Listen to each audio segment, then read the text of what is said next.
2,000 years ago, there were a group of Greek philosophers called the Pythagoreans. They worked out the laws of harmony on a violin string.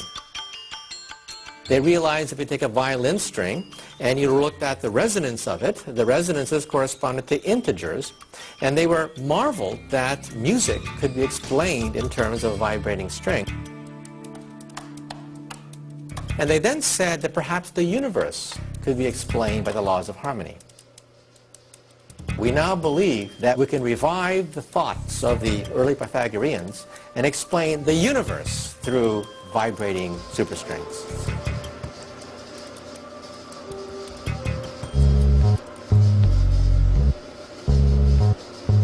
Some people say, you know, Professor, when I see a chair, I know what a chair is, I can feel a chair, touch a chair, but you physicists, when you talk about strings, what the hell is that?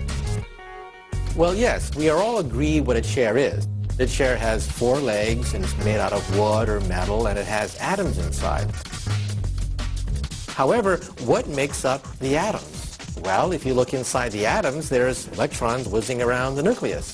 Well, what are they made out of? You can smash them apart. Inside the nucleus, there are protons and neutrons. Well, we've smashed them. What's inside neutrons and protons? Well, we think there's something called quarks. Well, does it stop there? Does it stop at the quarks?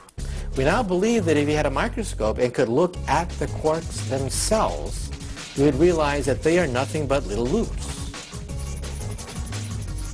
Little tiny vibrating loops vibrating at a certain mode. And if you whacked it hard enough, it would turn into an electron. And if you whacked it hard enough again, it would turn into light. So in other words, we're talking about an elemental uber form of matter.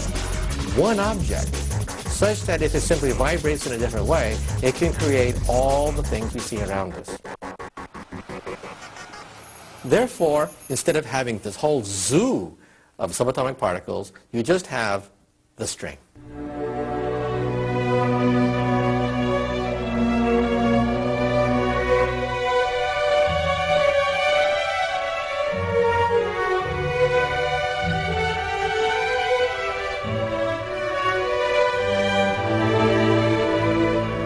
However, this theory had a very big defect, a defect so great that it led to the near death of this theory. This theory predicts that the universe exists in 10-dimensional hyperspace. And I remember the very instant that was worked out in the early 70s. At that point, the cynics said, "This is Star Trek. Beam me up, Scotty." I mean, you want us to believe that there are hidden dimensions out there? Just like the mystics used to talk about ghosts and demons in higher dimensional space. We were laughed at. It was very hard for us physicists to get jobs.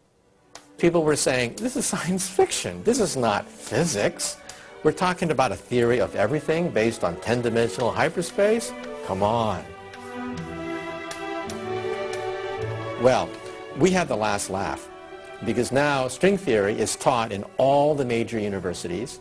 All the Ivy League schools are scrambling to hire string theorists.